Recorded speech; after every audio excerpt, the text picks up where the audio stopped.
क्या आप जानते हैं कि भारत की एक डोमेस्टिक कंपनी ने कैसे बड़े बड़े विदेशी ब्रांड्स को टक्कर दी है? जी हाँ, हम बात कर रहे हैं हल्दीराम की, जो एक छोटी सी दुकान से शुरू होकर आज एक मल्टी बिलियन डॉलर ब्रांड बन चुकी है।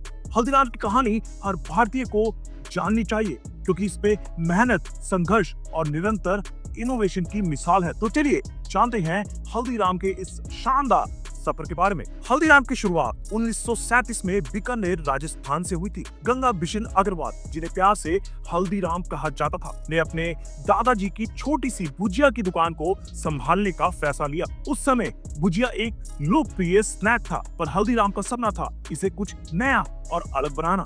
उन्होंने ट्रेडिशनल भुजिया की रेसिपी में बदलाव किया और इसे पतला और मसालेदार बनाया, जो इसे और भी क्रिस्पी बनाता था। ये नई भुजिया लोगों को बहुत पसंद आई और जल्दी उनकी दुकान पर लंबी लाइन लगने लगी। हल्दीराम की इस भुजिया ने उन्हें बीकानेर के बाहर भी प्रसिद्ध कर दिया और लोग उन्हें भुजिया वाला कहने लगे। हर सफलता की कहानी में कुछ मुश्किलें भी होती हैं और हल्दीराम की जर्नी भी इनसे अछूती नहीं रही। परिवार में व्यापार को लेकर मतभेद हुए, जिससे हल्दीराम ने अपना अलग बिजनेस शुरू करने का फैसला लिया। 1941 में उन्होंने बीकानेर में अपनी खुद की दुकान खोली और इसे हल्दीराम नाम दिया। यही वो समय था जब उन्होंने अपने प्रोडक्ट्स में और भी ज्यादा इनोवेशन शुरू किया। उन्होंने अपनी भुजिया को और पतला बनाया और इसे डूंगर सेब नाम दिया, जो बीकानेर के महाराजा डूंगर सिंह के नाम पर था। ये भुजिया और भी क्रिस्पी और मसालेदार थी, जिससे यह पूरे शहर में प्रसिद्ध हो गई। हल्दीराम का पहला बड़ा एक्सपेंशन तब हुआ जब उन्होंने 1950s में कोलकाता में अपनी पहली दुकान खोली।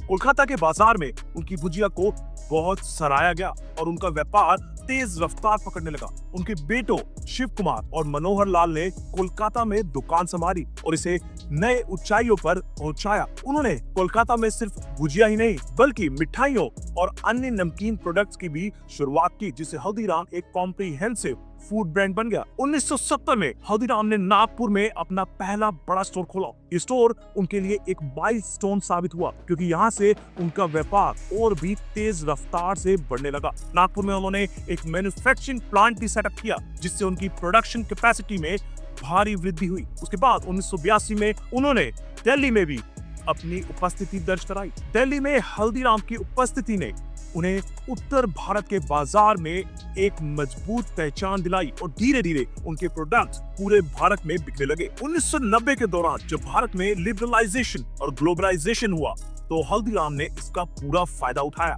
उन्होंने अपने प्रोडक्ट्स का एक्सपोर्ट शुरू किया और अंतरराष्ट्रीय बाजारों में अपना कदम रखा। 2003 में उन्होंने अमेरिका में अपने प्रोडक्ट्स का एक्सपोर्ट शुरू किया, जहां भारतीय प्रवासियों के बीच इनके स्नैक्स की भारी डिमांड थी। हल्दीराम की भुजिया, नमकीन और मिठाइयां न सिर्फ भारतीय कम्युनिटी में बल्कि लोकल कस्टमर्स के बीच भी पसंद की गई। 2015 में American FDA food and drug administration ने हल्दीराम के प्रोडक्ट्स में पेस्टिसाइड्स होने का आरोप लगाया और एक्सपोर्ट पर रोक लगा दी। ये कंपनी के लिए एक बड़ा झटका था, पर हल्दीराम ने इस चैलेंज का सामना किया। भारतीय food safety and standards authority FSSAI ने टेस्टिंग करके उनके प्रोडक्ट्स को सेफ पाया और कंपनी को क्लीन चिट दी। इसके बाद हल्दीराम ने अपनी क्वालिटी और प्रोडक्शन प्रोसेस में सुधार किया और नए मार्केट्स में अपनी स्थिति को मजबूत किया। हल्दीराम के बढ़ते बिजनेस को देखते हुए उन्होंने अपने व्यापार को जियोग्राफिकल बेसिस पर डिवाइड किया। कोलकाता बेस्ड हल्दीराम भुजिया वाला साउथ और ईस्टर्न इंडिया के लिए रिस्पॉन्सिबल है। Nagpur based Haldiram foods international western India के लिए और Delhi based Haldiram snacks and ethnic foods northern India के लिए। इन डिविजन्स के बावजूद सभी हल्दीराम आउटलेट्स में वही क्वालिटी और टेस्ट मिलता है, जिससे ब्रांड की विश्वसनीयता बनी रहती है। हल्दीराम सिर्फ भुजिया पर नहीं अटका, बल्कि अपने प्रोडक्ट पोर्टफोलियो को और भी एक्सपेंड किया। आज हल्दीराम के पास 500 से ज्यादा प्रोडक्ट्स हैं, जिसमें नमकीन, आलू भुजिया, मूंग दाल, चिवड़ा मिक्स, मिठाइयां, rasgulla, gulab jamun, kaju katli, ready to eat और प्री मिक्स्ड फूड, कुकीज और बिस्किट्स और non carbonated ready to drink beverages शामिल हैं। हल्दीराम के सक्सेस और स्टेबल बिजनेस परफॉर्मेंस से कई बड़े इन्वेस्टर्स का ध्यान खींचा है। रीसेंट रिपोर्ट्स के अनुसार Blackstone, Abu Dhabi investment authority ADIA और सिंगापुर की जीआईसी जैसे इन्वेस्टर्स ने हल्दीराम में मेजॉरिटी स्टेक लेने की ऑफर दी है। इन्वेस्टर 74 to 76% स्टेक खरीदना चाहते हैं, जिससे कंपनी की वैल्यूएशन $8.5 बिलियन लगभग 70,500 करोड़ रुपए हो सकती है। ये इन्वेस्टमेंट ना सिर्फ कंपनी के एक्सपेंशन में मदद करेगा, बल्कि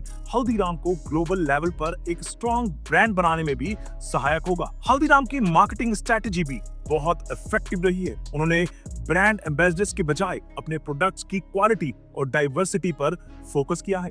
हल्दीराम के आउटलेट्स पर एक फैमिली फ्रेंडली एनवायरनमेंट और क्लीनलीनेस पर खास ध्यान दिया जाता है, जिससे कस्टमर्स हमेशा सेटिस्फाइड रहते हैं। साथ ही उन्होंने सोशल मीडिया और डिजिटल मार्केटिंग का भी अच्छा उपयोग किया है, जिससे नए कस्टमर्स तक पहुंचना आसान हुआ है। आने वाले समय में हल्दीराम अपने एक्सपेंशन प्लान्स पर काम कर रहा है। कंपनी नए मार्केट्स में एंटर करने और अपने प्रोडक्ट पोर्टफोलियो को और विस्तार करने की प्लानिंग कर रही है। इसके अलावा हल्दीराम ई कॉमर्स प्लेटफॉर्म पर भी अपनी प्रेजेंस को स्ट्रॉन्ग कर रहा है, ताकि कस्टमर्स तक सीधा पहुंच सके। ये कदम उन्हें डिजिटल युग में कॉम्पिटिटिव बनाए रखेगा और उनकी सेल्स में भी वृद्धि करेगा। हल्दीराम की कहानी एक प्रेरणा है कि कैसे एक छोटे से व्यापार को मेहनत, इनोवेशन और क्वालिटी के साथ एक ग्लोबल ब्रांड में बदला जा सकता है। हल्दीराम की सक्सेस हमें सिखाती है कि चैलेंजेस का सामना कैसे करना है और कैसे निरंतर इंप्रूवमेंट और इनोवेशन से सक्सेस हासिल की जा सकती है। आज हल्दीराम सिर्फ एक नाम नहीं,